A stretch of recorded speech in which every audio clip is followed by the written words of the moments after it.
Welcome to Game Domain. We're here with the top 10 first-person shooters of 2017. This year was a heck of a year for first-person shooters. We had dozens of them come out from both well-known publishers and indie studios. It was difficult to sift through all of them, but we've put together a list of the best 10 from the past year, presented in no particular order. Number 10. Shadow Warrior 2. Shadow Warrior 2 was a smooth, responsive experience which allows you to slice through bad guys using guns, swords, or magic. The varied enemies, weapon configurations, and fast-paced gameplay keep you engaged in combat beyond finding cover or slapping a reticle over a target.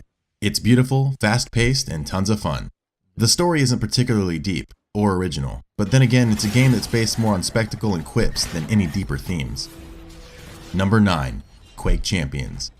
Quake Champions was only open to early access this year. The official release isn't until next year, but our policy is to start counting games from their first beta or early access release. The early access is $40, but the final game will be free to play. As you would expect from any Quake rendition, it's got great shooting, challenging gameplay, and relies on skill over upgrades, and it's that point where we draw some minor criticisms for the game. Since Quake Champions is a hero shooter, existing where most games in this genre rest in the shadow of Overwatch, Champions does a fair job of keeping outside of that shadow, but it does that by not being a very good hero shooter. The hero elements feel overpowered by the quality gameplay. Hero abilities just don't carry as much sway as simply being good at Quake. It feels like something tacked on to an otherwise fantastic shooter, and the attempts to integrate hero mechanics are a distraction. Number 8. Prey. Prey looks great and has a dynamite story behind it. Yeah, aliens take over space station, kill everyone on board, blah blah blah, but the nature of the Typhon is copycats and the Talos station's experimentation with them create a story about monsters and humans that are exploited, and about a scientific quest which doesn't bother to ask if it's blurring the line between alien and man until it needs one to save it from the other. With all of its role-playing and upgrade elements, Prey threatens to close the gap between first-person shooter and first-person role-playing game, but the gameplay focuses on the shooting. Even if you're not shooting bullets, you're still using the barrel of a gun to solve problems and overcome opposition. It's versatile and lets you choose whether you're gonna sneak, fight, or turret your way through Talos Station. How you do that affects how you become acquainted with the station and its inhabitants, including yourself. It's not a cutting-edge FPS, but it's a solid game built around FPS gameplay. Number 7. Get Even. So if Prey is a good game that just happens to be a first-person shooter, Get Even is a first-person shooter that just happens to be a good game. It's the story of a professional killer who wakes up with amnesia and only remembers one traumatic experience from his past, where he couldn't save a girl. A taunting villain reveals he's stuck in an abandoned insane asylum, and you gradually learn that our main character, Cole Black, was stuck between two evil corporations over cutting-edge tech. If you just got bland story bingo, you're not alone. But Get Even has mediocre gameplay that supports the story, cookie-cutter characters which are effective at eliciting emotion, tired mess-with-your-mind sequences that actually mess with your mind, and choices that matter in random ways that actually provide a feeling of choice. Somehow developer The Farm 51 makes all of those things work in a unique, enjoyable experience. It's not so bad it's good, it's not Plan 9 from Outer Space or The Room. It works unironically, it's clever almost despite itself, and while The Farm 51 will never get this lucky by shoving a series of random cliches and cheap tricks together again, it's an enthralling experience and I do recommend it. Number 6. Destiny 2. We've talked about Destiny 2 before, and we predicted that its single-player campaign would have a workhorse story. We were right. That's not faint praise though. Destiny 2 was made to fix the intractable problems in Destiny 1. The story is well acted and immersive. The systems are fixed. Destiny 2 is an MMO, and it's still got some grinding and loot boxes, and some of us will never be at peace with that. But given those things, Destiny has improved across the board. Its multiplayer has a focus on actual teamwork, beyond merely sequentially spamming abilities. Like a lot of the games on this list, it requires coordinated teamwork by players to complete raids and win games. Getting strangers on the internet to cooperate by giving different levels of work to achieve a single goal is exceptional, and it's one of Destiny 2's many outstanding improvements. Number 5. Dusk. Dusk bills itself as a successor to the first-person shooters of the 90s and early 2000s. It succeeds, and not just because it nails the quirky graphics of 20 years ago. It nails the straightforward plot, the drive to keep moving quickly, the weapon juggling, and the well-crafted level design. First-person shooters exist on a spectrum of thoughtful defense to intemperate offense. I've dodged behind a lot of corners and I've sprinted through a room full of bad guys while unloading hot lead. Dusk is clearly the latter. We considered a few different retro shooters for this slot. Strafe was a contender, but the procedurally generated rooms undercut its retro feel and lost the curated experience of Dusk. High Hell was pretty good, but for a lack of weapons, and while it let you get into the offensive, intemperate, hot lead gameplay, it didn't push you there.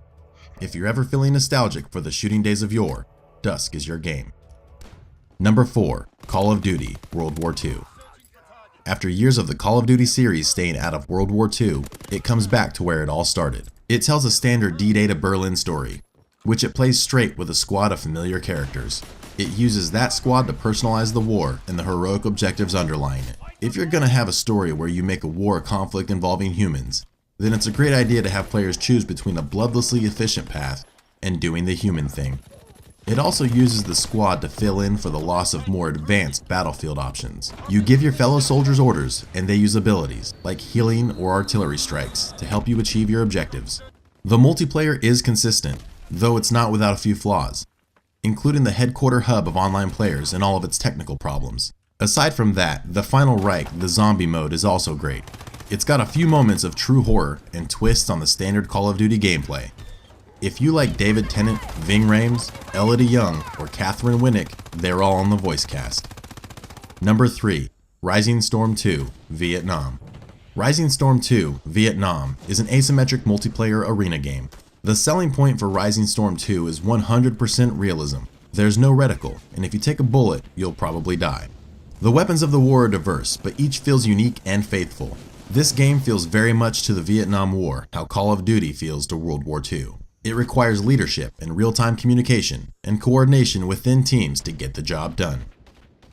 Number 2. Wolfenstein 2 The New Colossus. Wolfenstein 2 The New Colossus picks up where the New Order left off.